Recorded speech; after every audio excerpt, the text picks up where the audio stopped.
have a new chair elected. I have no communications at this time, other than Jake will give the member reports for the city of Cape. Are there any public comments on items not on the agenda today?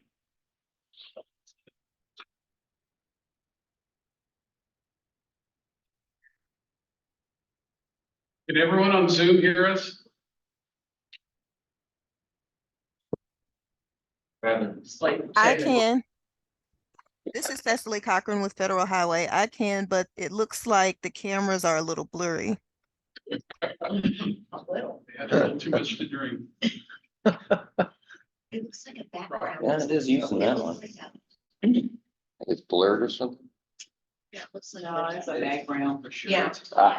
Yeah, It's like it's blur in my background. Hey, nice clear vision of my head.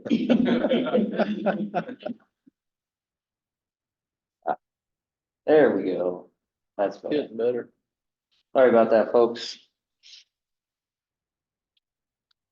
Okay, no public comments, so we'll move into our new and unfinished business. We'll start with the essence for a comprehensive safety action. All right, so open house, we've been busy. We had open house on January 24th. That one was at the Jackson Civic Center. And then we had another open house at the Shawnee Park Sports Complex the following day on the 25th. Not heavily attended, but I think the feedback that we did receive from the folks that came was pretty valuable. We had boards of the high injury network. We showed statistics of the crashes and their locations, and then just asked folks for their feedback on issues they see in their daily use. Another thing we've been doing along with open houses is our stakeholder meetings. We had a meeting with school administrators. I believe that one was on the 29th. We then followed up with the bike and pedestrian representatives. That was on the 30th. And we just met recently, well, yesterday, with public safety officials. And then tomorrow we'll be meeting with the human services and underserved population reps. So currently we're working obviously with stakeholder and public engagement. Behind the scenes, we're still doing data collection analysis and project coordination. Some of the next steps are developing programs and policies. We'll be developing safety toolkits, start to develop EMP reduction strategies. And then around the end of July, we'll be putting together an administrative draft for folks to review and provide comment on.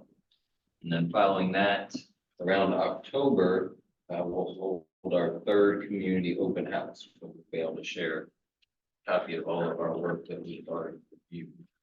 If anyone has questions, we do have this very lovely Gantt chart of the project timeline, and you can see all of these various milestones.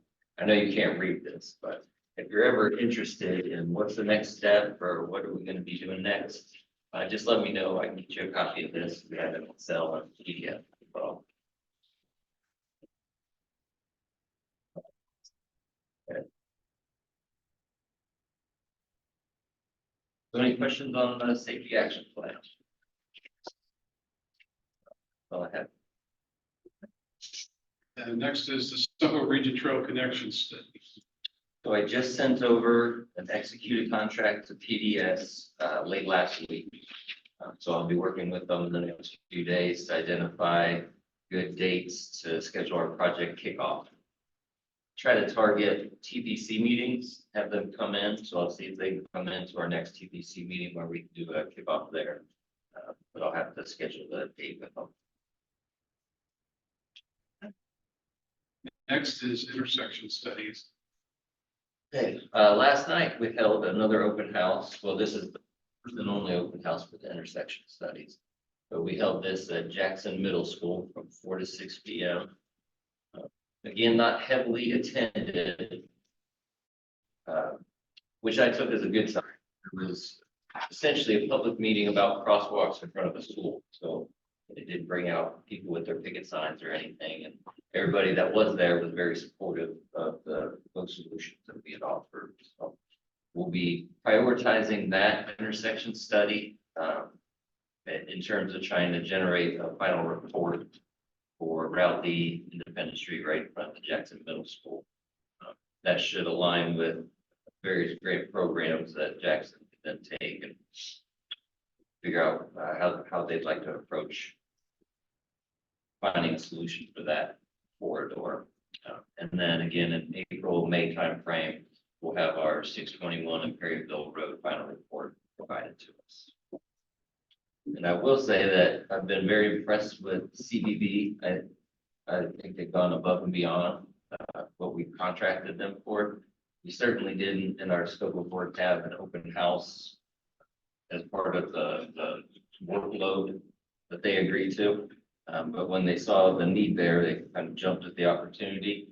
They had, gosh, what all did they have at that meeting? They had a greeting table filled with snacks as soon as you walked in, which I brought in my bucket of candy, but it was pretty dwarfed by their display of snacks. So they had 2 representatives at the greeting table, directed folks. And then they had 2 different video presentations projected on large projector screens. One was the video that they had produced with school administrators from Jackson talking about the need for the crosswalks and some of the issues that the teachers are seeing that have to cross the kids every day. And then the CBB engineers talking about their approach to the project. And then on the other big screen, we had animated graphic design of their proposed pedestrian enhancements along Route D and kind of just showing through kids crossing, how traffic would approach them safely, get the kids across. So I was very impressed. And I think the open house went well. Yeah, and Alex, I would add they created a temporary website where you all could go see those videos online if you want to.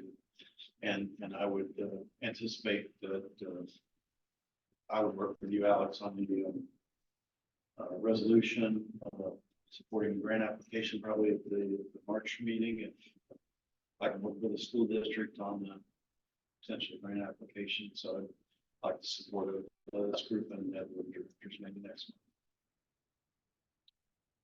Put it up, put that on the agenda. Yeah, I'd like to see that website. Did we share that link? month. I thought Or did we just share it with everybody the or just- stakeholders?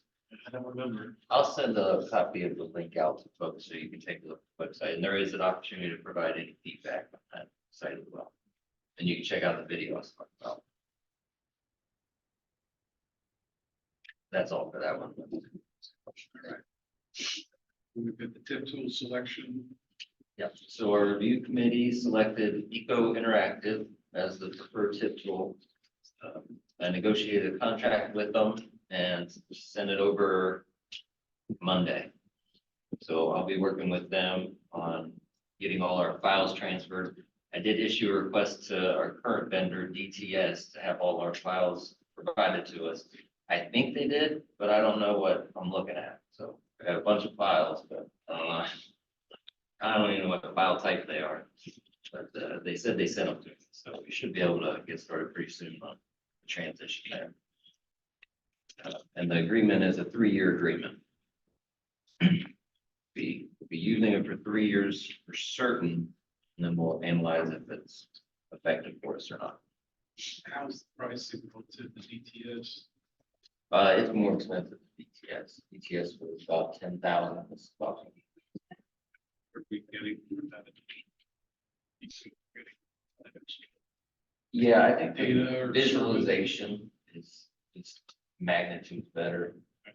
The map with DTS, it would pull up a country in Africa every time I tried.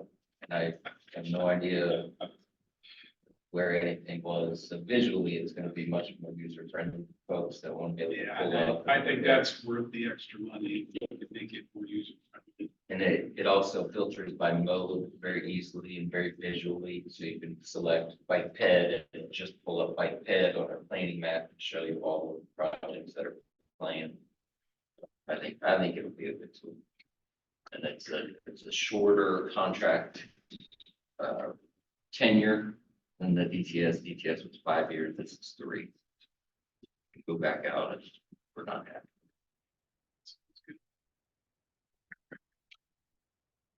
Origin and destination analytics. We did have demos with some representatives from Cape Chamber and the SEMO Ready folks. And the demos were with Placer.ai and Replica. Similar tools, but I think one leans more toward economic development, the other leans more toward just traffic flows, traffic volume, much more transportation planning oriented. So we're still kind of kicking around what we think might be the best, and then if it even works out to where all three parties benefit from going in one vendor, or each party kind of going their own way. More to come. Right, finally, the FY 25 Unified Planning Work Program. So this is the fun time we get to start scheduling projects for next year. I think as we get into this, it's kind of preordained what we're going to be doing. Two handouts for this. First is this table matrix here. This is actually in our UPWP within our last year's, well, this current year's UPWP. So you can see which planning documents are up for renewal or update. And obviously our largest planning document we undertake is our MTP, and that expires April 2026. So if we waited until next fiscal year to start it, we'd have 10 months to complete it. But if we program it for this fiscal year 2025, we'll have 22 months. So I think it would behoove us to plan it for fiscal year 25 and not wait for fiscal year 26. Because we all know that's a pretty significant undertaking. It can be very time consuming.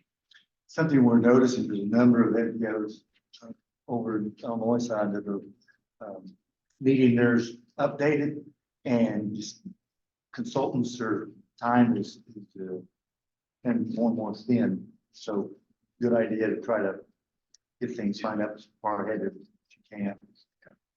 That's a good idea. So If we finish early, finish early. yeah, and the last one we did, we were a little bit under the gun to get that one done. So not looking to replicate that. But we did do it.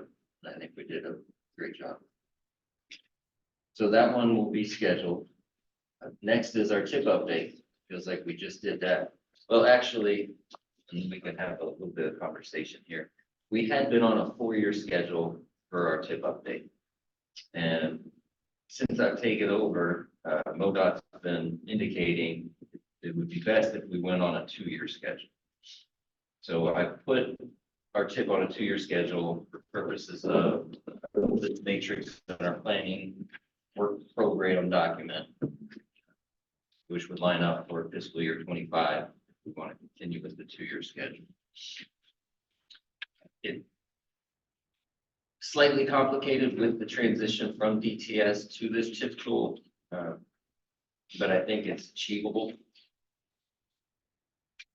But I don't know if it's a codified rule in Missouri that you update it every 2 years as opposed to 4. I think it makes sense to wait till the tool is ready. Trying to do. Joe, do you know, I'm not sure it's going to be an efficient process. you know who I'd get with at MoDOT? I would check with Mike Henderson. I think if Mike's still on, Mike will be able to speak to that product quite a bit better. Got a lot more experience and also has had to deal with a lot more NPOs, so he'd know a broad spectrum of NPOs, what they're required to do. Mike, I'm not sure if you're able Yep. to catch our conversation about the tip update. Do you have any insight for us as doing it every 2 years or 4 years? Is that an option? Definitely an option.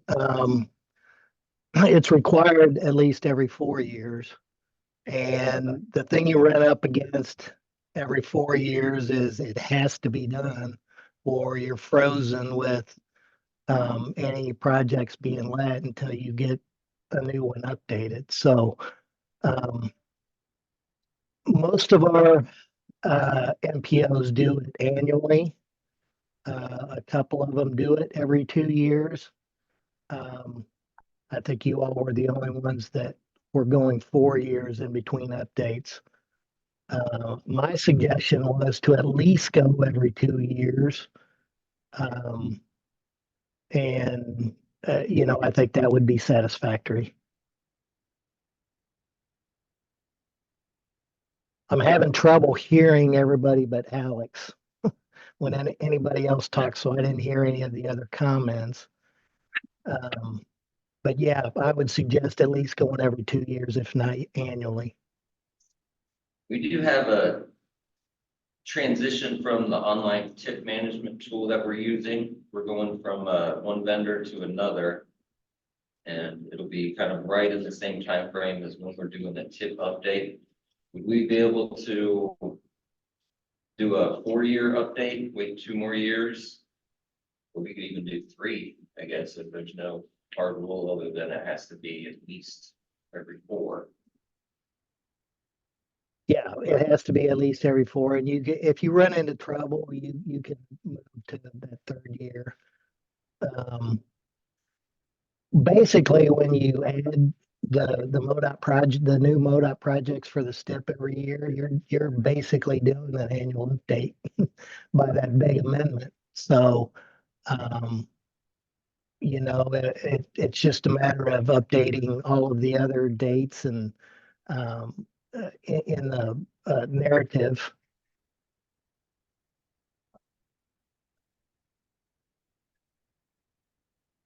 I think we should wait a year. I mean,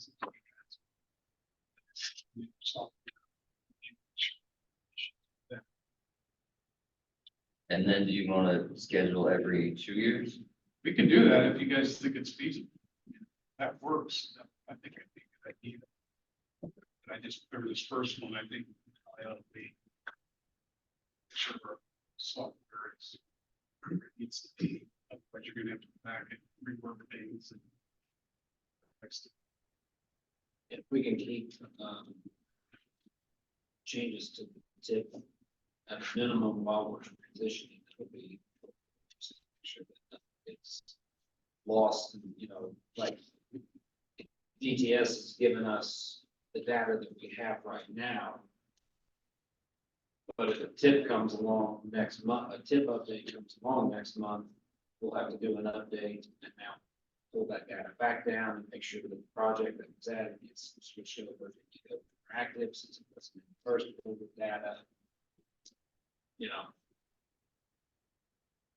I would just. I'm having a hard time hearing that discussion.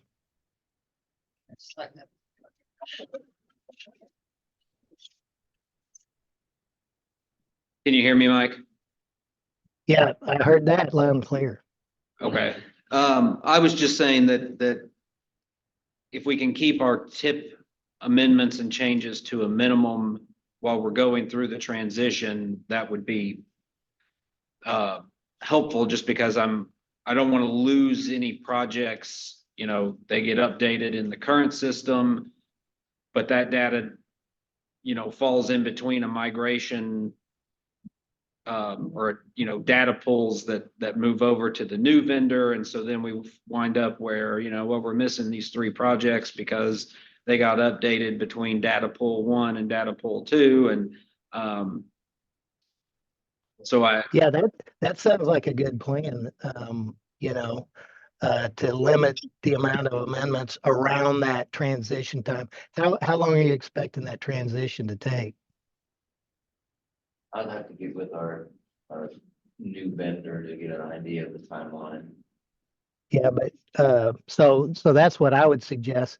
Of course, if you don't do an annual update, you're going to have a big amendment of the MoDOT STIP sometime within that year. And so preferably do that update sometime outside of that STIP update.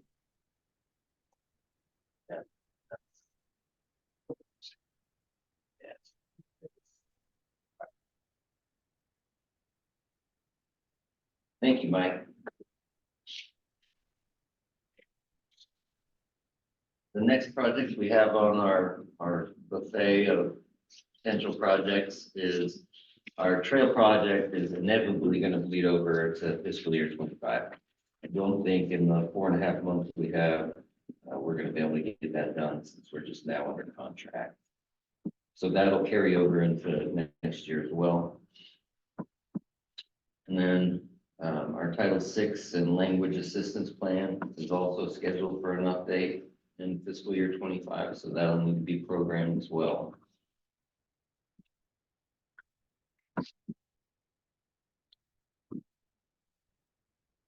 And then I left on some of the other projects that we had last year that we had looked at, but decided not to move forward with for folks to take a look at. So today, we're not making any decisions. I wanted to just reintroduce some of the projects we kicked around before, and update you on certain projects that we're gonna have to program for next year. So between now and our next meeting, kind of vet through this list.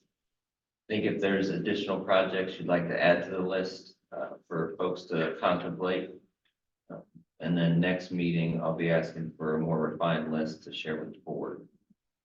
Hey, Alex, Yes, sir. one thing I didn't see on here was your annual UPWP update. That'll need to be included in there. On the table or, oh, on this list of projects? Yeah, yeah. Yep.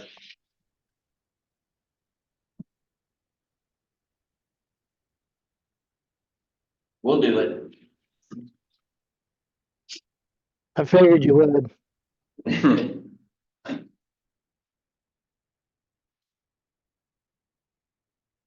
Any feedback on this list or projects that you don't see on it that you'd like the group to consider? Usually in the years we do an MTP update, that's a pretty big undertaking, so I think our project list tends to be a little shorter. It does. But it's For up to you, workload, whatever your capacity is. for workload, I think it makes sense to keep it more minimal, certainly on years we're doing the MTP update. There are a lot of reasons for that. One is financial. We do only have a certain amount of planning funds each year. But also something to kind of contemplate is when we do schedule a lot of plans in one fiscal year, they inevitably overlap, and we're asking a lot of different folks to serve on committees and go to open houses and give feedback. And it gets confusing for the general public when we hit them with 3 different large studies and they don't even know what the organization does. Public meeting fatigue. Yeah.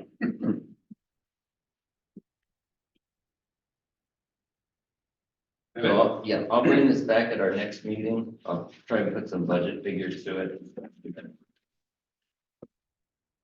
Well, I'll ask for a recommendation going forward on that.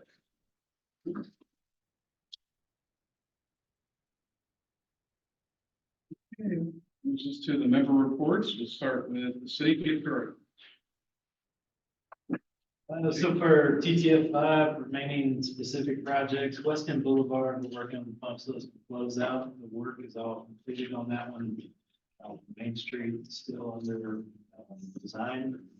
Independence, it's negotiations still on the way. Management's making a decision on whether to keep pushing through or to reallocate those funds. So now's the time when they're going to make that decision, see if it moves forward or gets reallocated.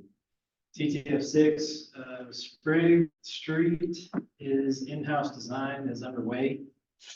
Bertling will be started once Sprague is designed. The Lexington projects, those are out the door. We have Kelly equipment under contract.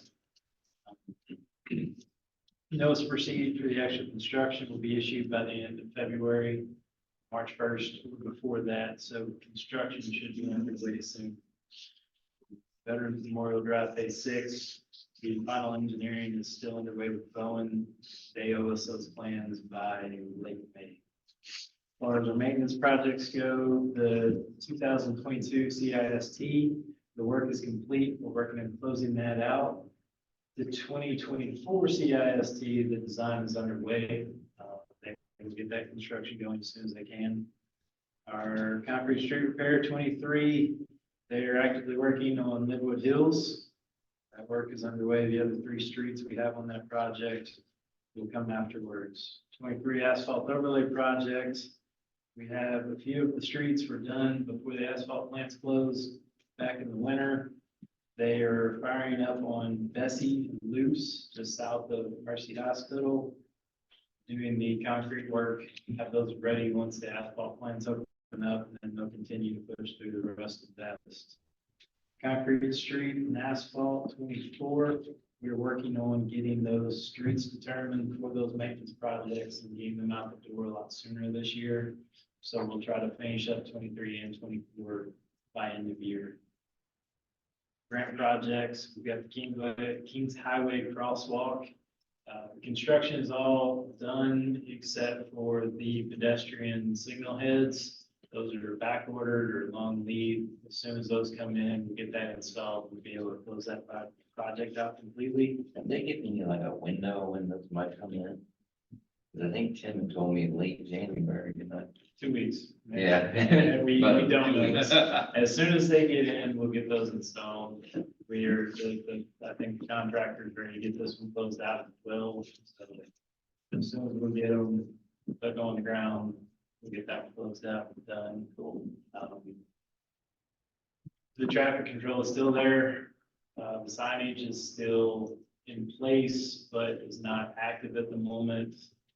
We'll get those fired back up, give some notification before they get back out there to install that.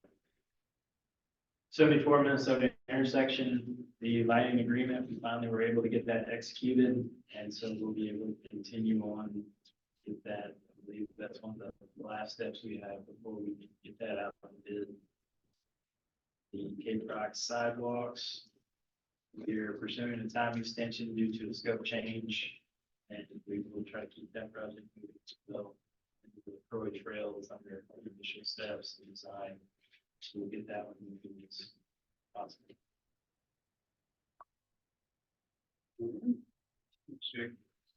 City of Jackson, Rodney? Yeah, staff accompanied MoDOT engineers for the scheduled biannual bridge inspection last Friday, January 26th. That report should be available in March.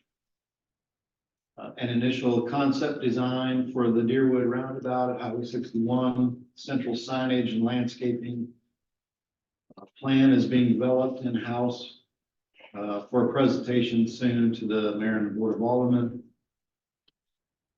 MoDOT's Highway 61 project continues with utility relocations and weekly progress meetings. Bid documents are being prepared for the 2024 concrete pavement improvement program. Staff has been notified by Megan Farmer Workman to expect a significant cost increase to the East Main Street sidewalk project due to the height of retaining wall needed along one of the larger properties. Is that a tap grant? Yeah, and my notes say that we're going to try to reduce this increase by requesting that the TAP grant committee that more of the sidewalk be designed at 6 feet rather than 8. But I don't know the status of that. But that's where it's headed. Engineering designs underway with the extension of Industrial Drive to the soccer park by Kaler Engineering. It's currently, well, half of it's concrete, half of it's gravel right now. So we're going to replace that gravel half with either asphalt or concrete soon. And that'll get you all the way down to the soccer park on the paved surface. East Jackson Boulevard continuous lighting project, plans and specs being finalized by Strickland. And I think the city just still needs to enter into a continuous lighting agreement with MoDOT. So that's getting closer. That's all I have. Thanks, Rodney. Let's see, I think up next is Cape Special Road District, Mark. Yep, thanks, Ryan. Really, all I have is, next Tuesday, the 13th, we're gonna be opening bids on our 2024 asphalt overlay project. We got, I think right around, 9 miles of roads. Other than that, routine maintenance for us, thanks. Is that about average? Yeah, 7 to 8, 9 miles is kind of our average. It's not normal.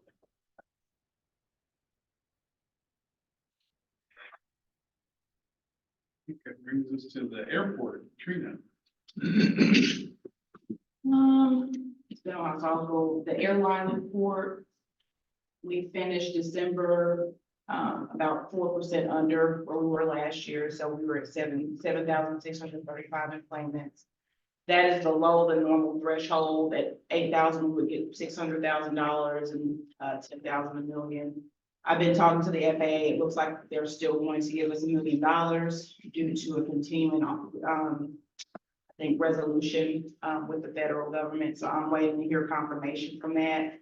We did already receive $1 million for last year from bill funding. So we're still doing pretty good. But of course, we hope to improve that number for this year.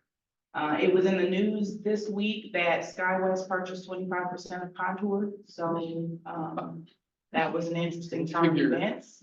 Yeah, so I think it's all going to be very positive for Contour to help improve their operations. So more to come on that.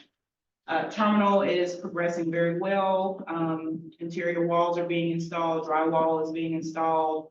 I think it's going pretty well and on schedule as of right now. We have begun negotiations for the current terminal with a couple of different interested parties to lease that space once we move out. T hangars, we're still waiting on Zellner to send us an updated schedule for when they will begin their dirt work on that project, but we should start seeing progress soon. And then we are in the design phase of taxiways, Delta Echo and Foxtrot being reconstructed. That's my update. Okay, CMRPC, that's Drew. Not a lot right now, just getting ready for that tip transition largely. We will be, we'll be doing our, starting our prioritization process with our TAC in the next month or so. We'll be getting a survey out to all of our communities. Then we'll have another TAC meeting in April, I guess, where we'll focus in a bit more on that prioritization process, and then we'll wrap it up over the next 3 months after that and have it done by our July TAC meeting. So that process is going to start ramping up for us as we go here. Thank you, Drew. Udio RPC, Scott, are you still on? Yeah, I think that's it. Can you hear me? Yes. Okay, yeah, there's not a whole lot going on. We're just waiting on spring mostly. That's about it. All right, thank you. Lodon, who wants to start? Can we start? We've got our highway commission meeting coming up next Wednesday, and I have jobs up for award in that commission meeting. I guess it would be maybe interesting to folks. Servicing of EE from Delta to Chaffee, and then Bird Creek Bridge replacement on Route D, Cape Girardeau County. Got a lighting coming up 2 days after that, next Friday. The 9P 3121B job, which is 72 from 34 down to 2561, is in that lighting. Hopefully we get some acceptable bids from that. That work does include a night work from, I guess, from Farmington Road to the east. So so that section of 61 and then the intersection, the busy intersection at 2561 should be done at night. And that does have a November 25th complete, or November 2025 completion date. We were trying to do everything we could to to give contractors more flexibility and reduce bid prices. Hopefully, the contractor that gets that would complete it in 2024. I think we'd prefer to see that just based on the existing condition of the pavement, but they would have 2 years to complete that job as the way the contract is structured now. Rodney touched on US 61 in Uptown Jackson, still relocating utilities. That infrastructure in that area is pretty old, so we are discovering issues, seems like weekly out there that you just can't anticipate. One of the most recent ones was seeing a lot of private drain lines, I guess, from the older homes there that drain to the streets, and what they're draining, we're not sure yet. So that's one of the problems we're dealing with. And then our Route 25 and K roundabout job that was awarded to Frohner Concreters last month.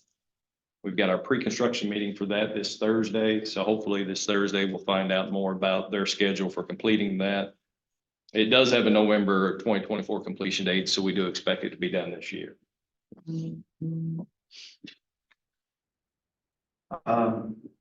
So still doing STIP development?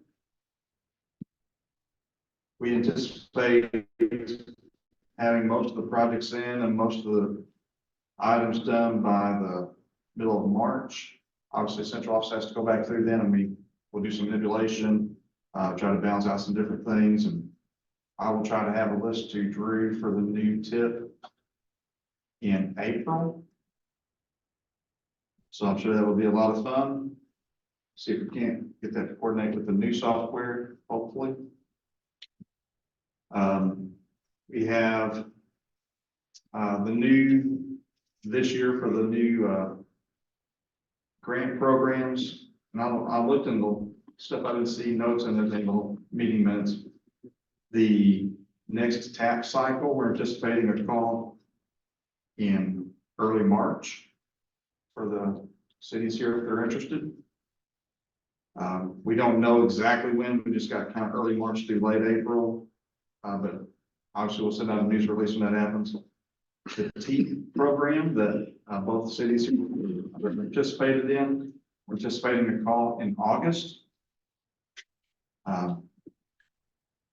The BRO and Bridge Formula Program for counties, we're anticipating a call for that in October. I'm just putting it out there. We have the next cost share application deadline is April the 12th. If one of our communities would have an interest in that. Obviously, if you do have something that you're interested in doing, we'd ask that you go ahead and contact Chris Crocker if you haven't already. Start working through the details and coordinating so we can be prepared to get a letter of support from the district engineer. And the next MTFC deadline, there's one in March. But paperwork is pretty significant with that. Most of you are probably familiar, or may not be. It's a low interest loan program for transportation projects. There's, like I said, one in March, but the next deadlines that are probably feasible are March 18th or June 18th and August 13th. Again, those are applications that we have information on our website, and you can ask me or Mike, we could help work through some of that. And then the statewide planning partner meeting, February 29th in Jeff City in person. That's all that I have. I think it's Mike Henderson still on. Yes. The only thing I'll add to that is on the statewide planning partner meeting, you're planning on coming and you haven't registered yet. Registration ends tomorrow, but a little inside information, I think we'll keep it open for a little bit longer than that. But nonetheless, get registered as soon as possible.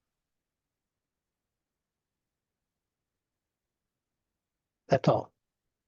That for MoDOT? Hey, Tom. I just wanted to mention that it was good to see that on your extension of the trail study, putting it in the next year's UPWP, even though it's funded with separate dollars, but that's something that Betsy and Cecilia would like to see. So that's good that you were thinking ahead. So They might have scolded me or. Or me, I or don't what do you, know. that's all. Right, FHWA, who wants to go first? This is Cecily from the Missouri side. I have nothing new to report. I'll definitely be at the statewide planning partners meeting. So if anyone wants to chat then, I sent around also an email just in case you all wanted me to set up some sort of listening session outside of the MPO meetings.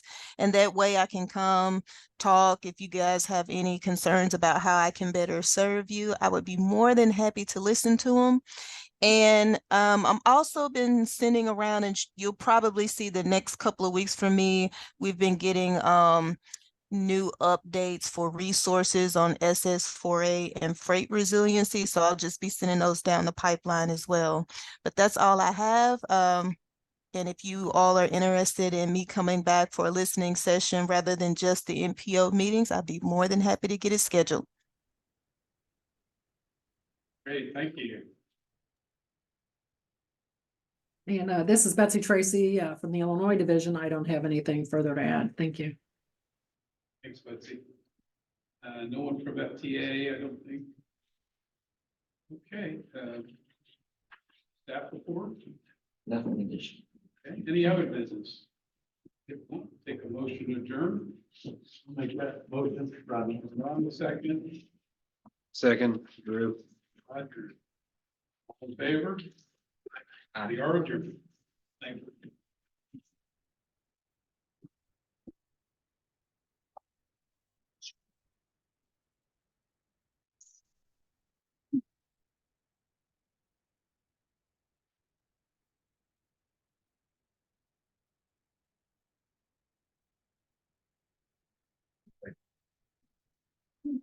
This word investigation is really interesting. Yeah. See you later. So many applications. I see great value in that particular AI, more than just transportation labor, but as a member entity, then for too. Yeah.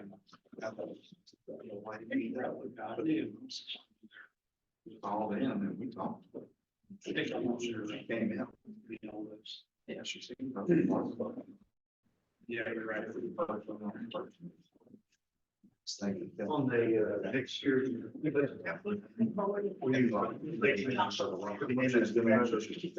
Broad, general. Yeah, give me some language too.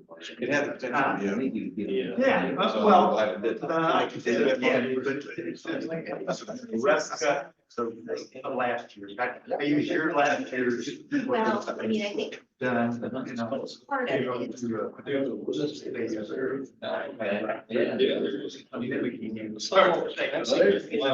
Yeah, they actually had the first real, they got a chairman now, so they a little bit more orchestrated. They were at meeting again next week. So they're often new.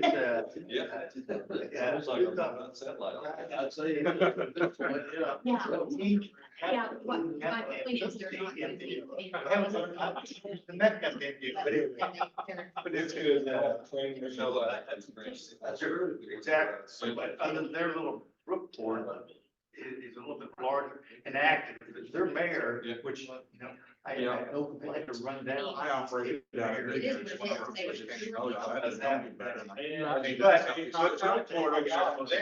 He is at every meeting and then they have a migrant there.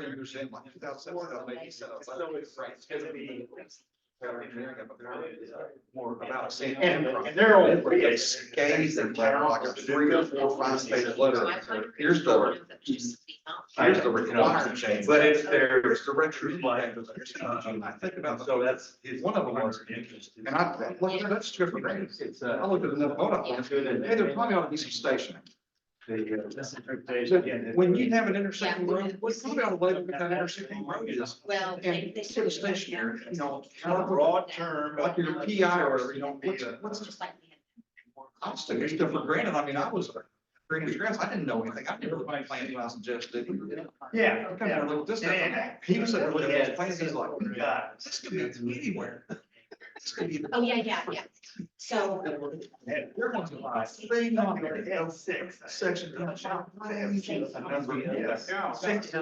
Like the road, even in Lane one, we knew what road traffic was on it. But every interstate road that was drawn in, there was nothing on there. No station. All right, okay. I was like, so did he ever, I mean, Frank Taylor, he must be a young guy.